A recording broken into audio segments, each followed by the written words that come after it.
audible? Everyone? Right? Louder. Close your mouth. Louder, louder. Okay. Am I audible to everyone? Yes. So, I just want to ask you guys one question which you see on the screen. How much a guy made with $8,000 in 1 year? I'll take two answers. Can you guess how much? Just give it an 20,000. Okay. Anyone? 1 million, 2 million, 10 million. You're gonna see the power of 3,000. blockchain. This guy made $5.7 billion with just one trade in 1 year. And how he is able to do that? He was only able to do that because of this term you might have heard. It's a complicated term. It's called blockchain technology. And I'm going to talk about what blockchain is very simply to you guys.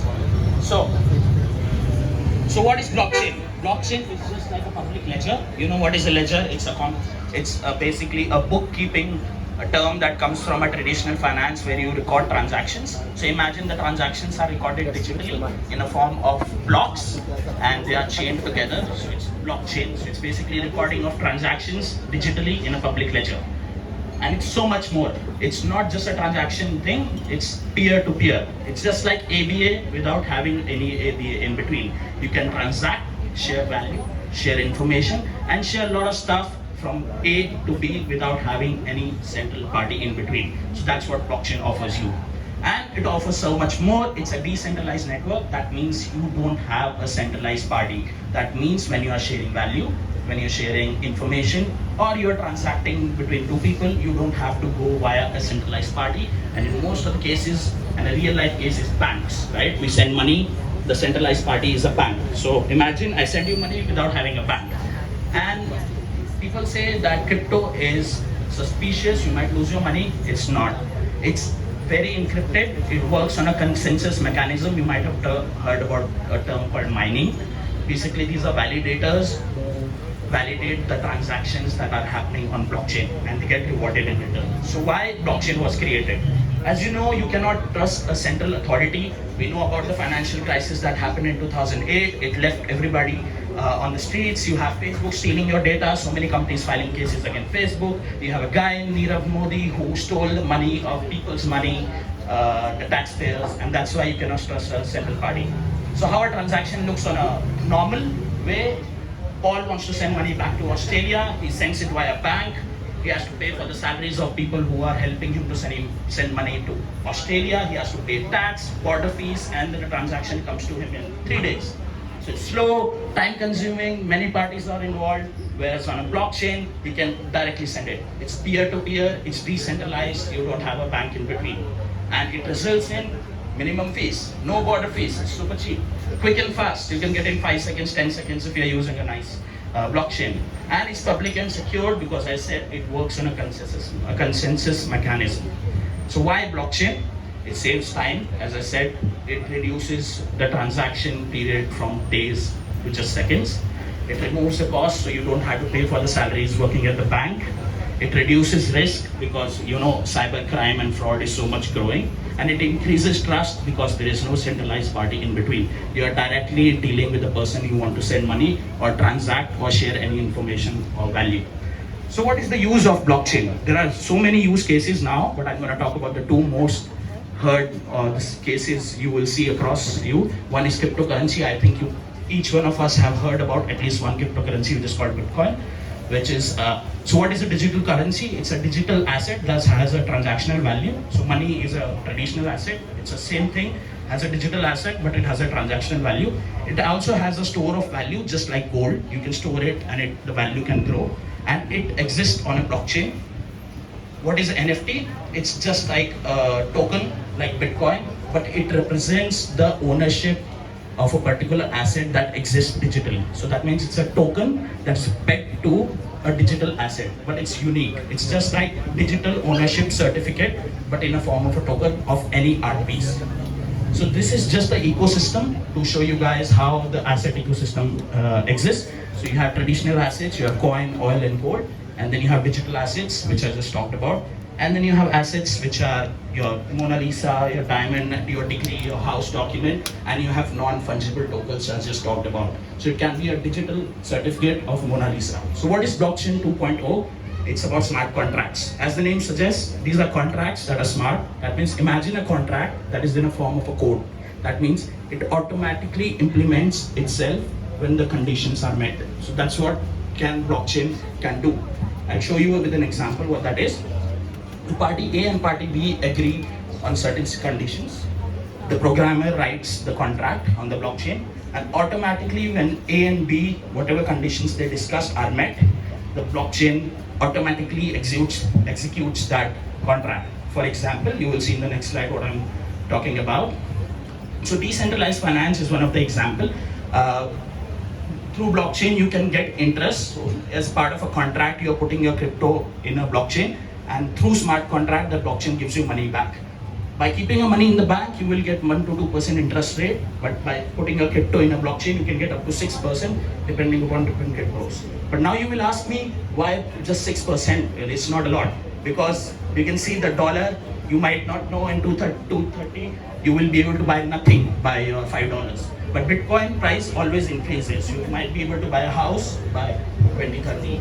So it's always increasing. So 6% plus an asset that increases, it's a good thing. And if you want to have more knowledge about crypto and you like what I'm sharing and you would like to have more knowledge regarding market and everything, you can follow me on Market Analysis Update. I run a small blockchain channel. It's just education, no financial advice. And so I'll leave you guys with just one question. One can be either a goat, it's you're gonna follow the herd, or you can be the greatest of all time by investing in crypto and you can go for the financial freedom. So the choice is yours.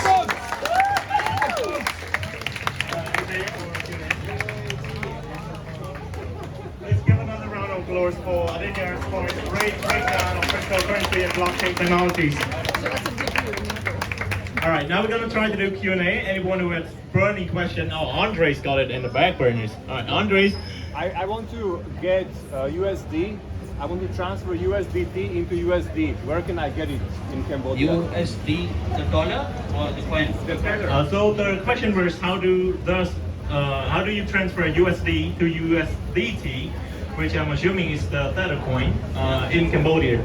Okay, so just to break down and start from basic, to get into the crypto scene, you have to buy USDT. All those people who don't know what USDT is, first I'll explain that so you get what I'm responding. USDT is basically, to put it simply, is a digital version of a dollar. That means the price of that coin, just like Bitcoin, but it's pegged or linked to dollar. That means it doesn't fluctuate like Bitcoin from 40,000 to 60,000 in a month or two, but the price will always be stable. So what this gentleman is asking, if I want to convert my dollar into a digital dollar, let's say how you would do it. I would suggest you few places you can do that. Either you can just do P2P from Binance. It's peer-to-peer. That's what I explained. That's the major, the most used platform everybody uses. So that service is available. You can pay via your DBA. That's irony. You can use a bank to do that, but that's the only source you can have. And if you need other sources, you can contact me. Now you got your contact. All right, we've got a lot more questions. Takis.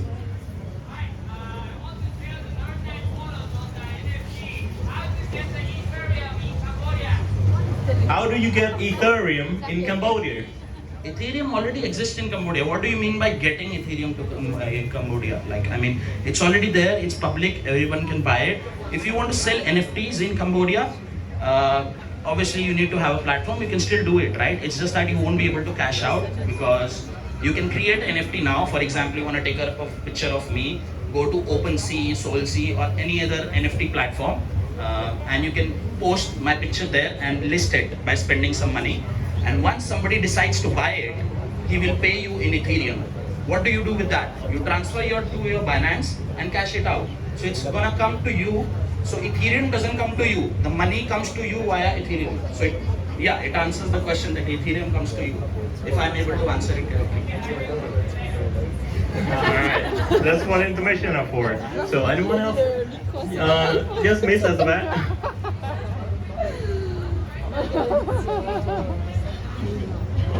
Could you repeat the question? Why is Bitcoin so down right now? Why is he so depressed right now? Okay, so if you talk about recently, past 2 weeks, I think there are two main reasons. One is we all know Omicron. There's a lot of fear in the market. So not just Bitcoin, US stock market is down, Dow Jones is down, S&P 500, everything is down. If you know a bit about market, not just crypto, everything is crashing. The second reason is about Fed. So US Fed, they decided to increase the interest rates because the inflation is record high. If you guys know, that's what I explained, that in 5 years time you won't be able to buy anything with $100. So $100 of today will not be the $100 of tomorrow. So inflation is super high, and because of that interest rates are increasing, and that's why crypto, not just crypto, every market is falling. So that's why Bitcoin is falling, but you should hold on your trades because we are in for the long game. All right, this will be the last question. Anyone has a question? So, to start investing, how much should you invest first? To start investing, how much should you invest for? Okay, so this is for everyone who want to ask about financial advice. Don't give it, but you should always invest what you can afford to lose.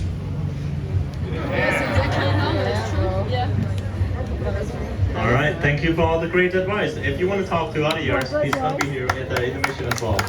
So.